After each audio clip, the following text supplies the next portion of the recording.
Smiley! God. Every time, man. We're back with another podcast. Today we're talking shoes, my favorite topic. I love shoes. Woo! I've always been a big shoe guy. But we're going to do 5'10 shoes, which I do love my 5'10s. We're going to kind of just go through the basics of the differences between the models you're likely going to see at your local bike shop.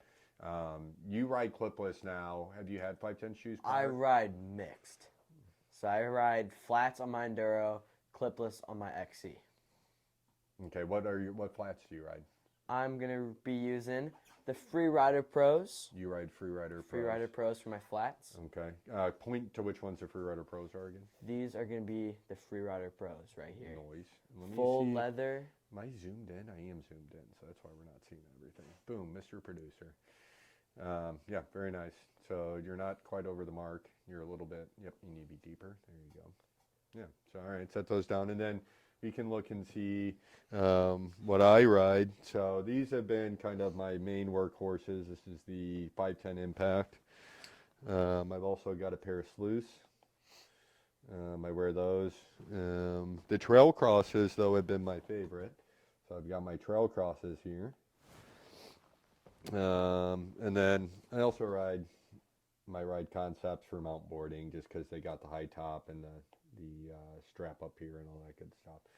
So anyhow, we're going to go through all these different shoes and kind of see what the differences are, see why somebody might choose one over the other. We'll start with, and all these are going to basically have the same rubber. 510 does have different rubber. So if you have a pair of shoes like the Sluice don't have the same rubber on them as, any of these 510s you see on the screen right there. Those are all going to have stealth rubber. The Sluice do too, but it's a little bit more kind of like a skate shoe, I would say. Not going to be quite as tacky as the rest of the rubber. So let's take a look first. We've got the 510 Freerider, just your basic Freerider canvas. That's a $100 shoe. That's our most popular. The kind of main reason people pick that. The deal is if you're wearing just like a regular shoe, so like I've got a bunch of different Adidas Terexes, and often we have customers come in and they will tell us like, oh yeah, I just wear my mountain bike shoes. Well, these have toe protection on them. But the difference is this toe right here, see how much that bends and flexes? Go ahead and pick up one of those 510s, try to bend the front toe, just the front toe itself. So you can't. It's impossible. Not impossible, but the reason why you would want that, and the biggest thing I tell people when they buy a mountain bike is you need 3 pieces of safety equipment at minimum, and really 4. You need a helmet, you need gloves, and then you need a pair of mountain bike specific shoes. And the reason being you need that stiff toe.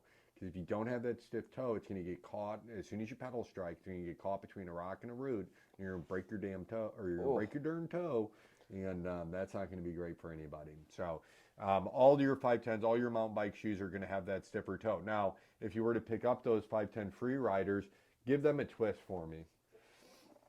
Twist them. Be strong. Turn them up, yeah, and then twist. So what Riley's trying to demonstrate here for us is the twistiness of the sole. So the Freerider we call a more casual shoe. A lot of my buddies wear them all around. If I see them around town, they're wearing their Freerider canvases. It's really comfortable to walk around in. So if you're a newer rider and you might be hiking a lot while you're out there, having something with a little bit more flexible sole like that can be super nice. Have you ever ridden regular Freeriders? I have not rode the Freeriders. I've been riding the Freerider Pros for 3 years. Okay. And at the end of this, we're going to just weigh all these real quick, but I want to get through the shoes so we're not wasting too much time as we discuss things. So the Freerider is good. Again, you don't have, show them the toe box. Yeah. So there's a little bit of, it doesn't look like there's a lot of protection there, but if Riley pushes right on the toe all the way up by where where the sole meets, it is hard there. So while it does kind of just look like that canvas material, you are offering some top of toe protection there as well. Now, if we were to pick up the Freerider Pro, so your Freerider is going to run about $100. Riley's getting us set up with the Freerider Pro, and then you can see that's actually got a material on top for toe protection. So that's going to be a little bit better. And then give me a side twist view of that shoe. Try to twist this. He can't twist them. No matter how hard he tries, he can't twist anything. What's going on, buddy? Be stronger. They're just too strong. Right. So that's going to be the big difference there. So what you're going to notice with your pros, it's going to have that stiffer sole. And what that's going to translate to is more power on the bike. Do you notice that on yours? I do notice that. You can definitely tell, especially with pedal strikes too on your foot, especially places like Bluff View, places that is going to be very rocky. You're doing these climbs. You're not looking at the ground the whole time where your feet are going to hit. Mm-hmm. What you're focusing on the trail because you got to win. Right. So a lot of times you'll go through these tight little coin slots and then bang, there's your toe against the rock. Free rider pros or the free riders, that's not going to be a big hurt type of thing. I mean, if you do take normal tennis shoes, that's your toe gone. That thing's broken. But for free rider pros and the free riders, that's a lot of protection. Yeah, and it's also the stiffness. So the stiffness is going to help translate to power. That was one of the biggest difference because I've always ran impacts. They're a little bit heavier duty. They consider them a downhill shoe. They're super heavy. They're super beefy. But I pedal strike a lot. So because I like 27.5 bikes, so I tend to hit a lot of things. So the impacts have always been good to me in that effect. But even those having a stiff sole, and the difference between the impacts and the free riders compared to the free rider pro, you're going to notice the stiffness of that sole every time you put in a pedal stroke. So you're going to translate more power to the bike, making you more efficient and making you feel stronger on the bike. So you can invest a little bit more money. You're going to get better protection. The free rider pro and the free rider both have the exact same stealth rubber on them. So you're not getting any grip. You're going with that. 510 does have higher end models we don't stock in the store that's got extra super grippy rubber. And that's when people might hear about it. I think online you'll see a lot like 510s don't last, which is probably one of the goofiest things I've ever heard. And then people are like, yeah, so I just wear Vans. It's like, don't wear Vans on your mountain bike. You don't have any grip. Like there's a difference between skate grip and mountain bike pedal grip.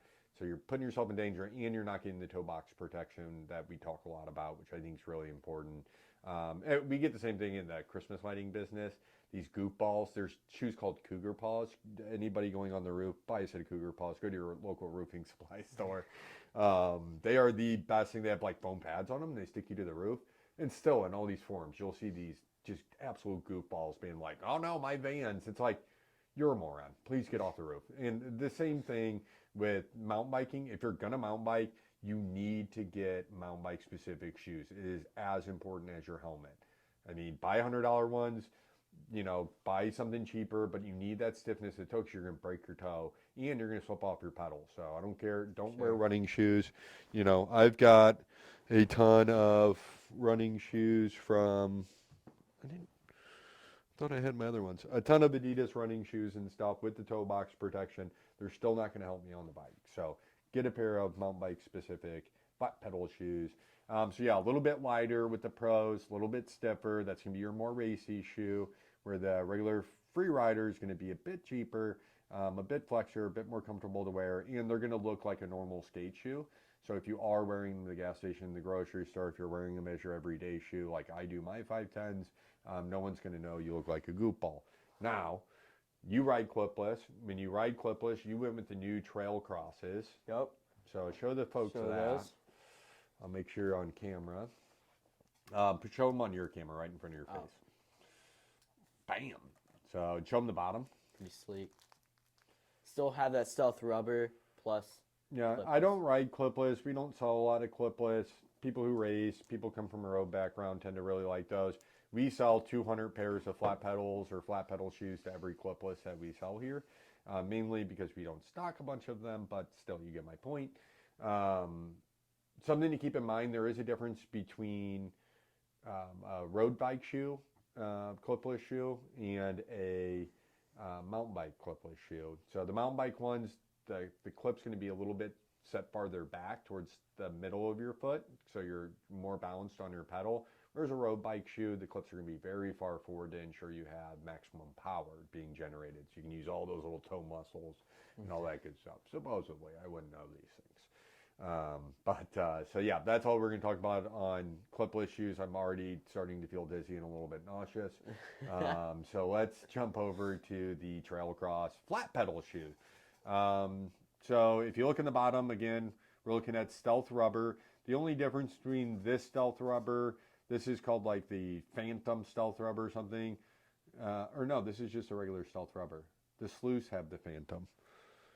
That's interesting. Sorry. But anyway, the trail crosses are neat. Now, Riley, you're not going to know this because yours are clipless. So the clipless trail cross actually has a super stiff sole. Oh, yeah. Whereas the trail cross shoe, I didn't think I was going to like. Go ahead and give them a flex test on the trail cross, just a regular trail cross. Give them a flex test. And then, oh yeah, all over the place. See how bendy that thing is? And you can look at the top too. Center that up a little bit for people. Yeah. Go deeper to the camera. So you can see that kind of canvasy material up there.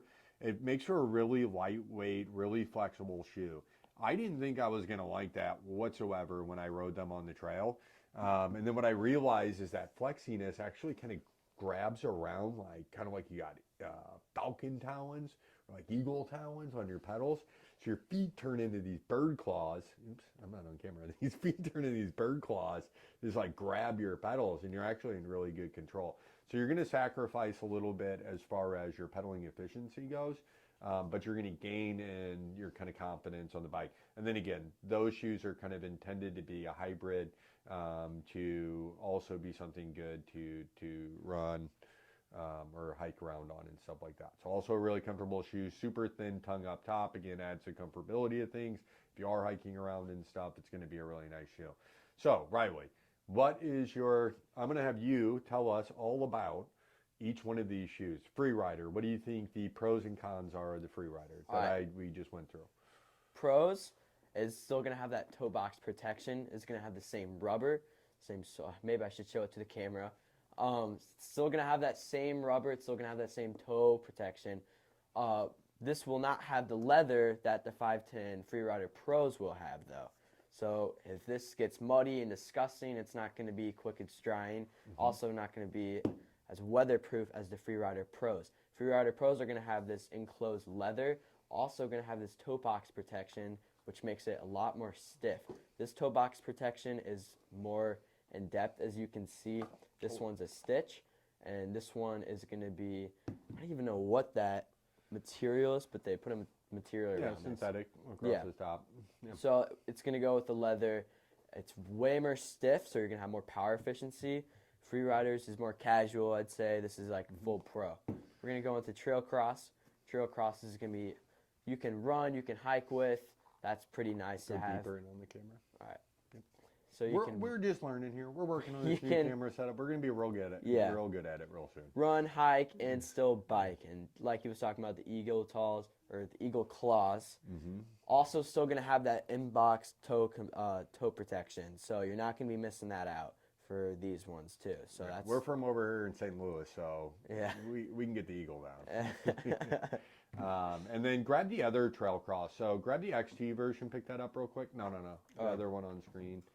So that's the XT. And what you're seeing up top there, go a little bit deeper. That's Gore-Tex. So that's going to be, this makes for a really good waterproof winter shoe. So we're in winter time right now. That's a great shoe for winter. So I'm going to turn off the auto director. I think it's done a great job helping me out today, but we're going to go back to normal. Maybe we don't use auto director. I don't know. Because then I'm going to forget to change camera angles like I've already just did, and then it's never going to happen. So maybe we'll edit this in post. Let's go ahead and get the scale set up. Get those shoes out of here. Set our scale up, and let's do a quick way through on all of our shoes. Centered. So move it forward a little bit more, and then to the opposite way your hand, the direction your hand's not on. Nope, the other way. Your other direction. Yep, right there. All right, perfect. And it's zeroed out. So our 510 Freeriders weigh 380 grams. All right. Our Freerider Pros weigh 330, so 50 gram lighter. Our Trail Cross, regular Trail Cross, we're looking at 407. Our Trail Cross XT. Our Trail Cross XT is 403. So here's the impact. It's got a little bit of dirt on it, but Riley's going to weigh that one for us. 602. That's a hefty shoe So right we went there. from 400 grams. So we add 150% of the weight is the impact. That's how heavy they are. And you're going to feel it when you're pedaling. Here's the sleuth. Riley's going to measure up the sleuth for us, or weigh up the sleuth for us. Sleuth's going to be about 420. And let's just, for good measure, let's do the ride concept. And the ride concept's 462. So go ahead and throw that Freerider back on for me. The Freerider Pro. And that's at 330. So it's half the weight of an impact, literally half the weight of an impact, about 120 grams or about 30% lighter than a ride concept shoe. And then let's just throw this Adidas Terex. Let's throw that up. Quite literally. And let's see what just a regular running shoe would weigh. So 320 grams. Do I have a more heavy duty one? I do not. Oh, and then this is a cool shoe. So this is the Sleuth Slide. Mine are kind of gross and dirty. I have like 4 different colors of these. I just put them all on time. I mostly just stand on that part. But let's weigh the Sleuth too, because now that does not have stealth rubber on it. The Sleuths, the slide-on Sleuths are just like a BMX or a van or a DC or something like that. What's our weight on those? The Sleuths are 320 pounds. So my slide weighs as much as the Freerider Pro. So that's what you're paying for, I think. It should make the decisions a lot easier for you guys. If you're worried about budget, if you have to be a little bit more budget conscious, then go with the Freerider. If it's a shoe you want to be able to walk around in and not feel like a goofball, if you like to go places before or after you ride, not change shoes, which is probably kind of gross, but if you do that, then the Freerider can work for you. But ultimately, that Freerider Pro is going to give you the best protection, the best performance, Sure. and it's going to be as light as a running shoe, or at least a trail shoe. So that's the way to go. The impact's twice the weight. So just know if you're wanting to do that, like I used to do, you're going to be spinning twice the weight every single time. And then, ride concepts are, kind of on the higher. That's a big shoe. That's a high top with a strap. So I'm sure their lineup kind of probably follows those similar kind of lines. So you can kind of look at what they got. What's your preferred riding style, flats or clips? Preferred is flats. If I was good at clips, I'd choose clips. I'm not good at clips. Flats, I do love that, especially for jumping. It's a lot more stable in a way. If you're riding clipless and you accidentally unclip, goodbye. I mean, yeah, you're pretty done for if you unclip mid-air for jumping. It also is peace of mind knowing that if you ever have to stop unexpectedly, you're not going to fall over. But that's also just you just got to get more experience with clips. Mm-hmm. Yeah, and I will say on flats, if you are somebody who's looking to transition from clips to flats, a couple things you need to work on. A rear wheel lip, so we call it scooping, but you'll essentially, like if my hand's the pedal and this is my foot, you can hold your front brake on, stand next to your bike, put your left foot on the right pedal, and just hold the front brake on and just scoop back. So you'll just push your toe down and scoop that pedal back. Like a horse kick. And you'll feel the rear end of the bike will lift. And you can control it anywhere you want with your foot. It's so crazy. It'll kind of blow your mind. So you need to nail that down, practice that. That's how you scoop. So if you need to lift your rear wheel while you're out on the trail, that's how you're going to do that. Obviously, lifting your front wheel is done by, compressing your fork, releasing and bringing it up. Yep. But the rear, we're scooping. And then if you're going downhill, we'll use 2 different shoes here. You want to be creating a V. So you want to wedge yourself into those pedals to lock yourself into your flat pedals. So, you could drop, I guess, both heels, but really being wedged in is going to be the best way.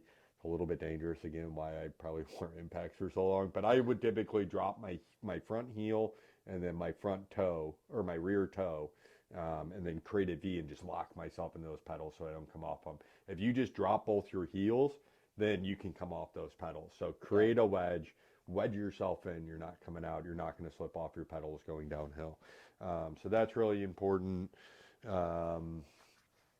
Yeah, those are just the two tricks you need to know for flats is scoop the rear end to get your rear end up, and then wedge yourself when going downhill to lock yourself in. Also get a good pair of flats.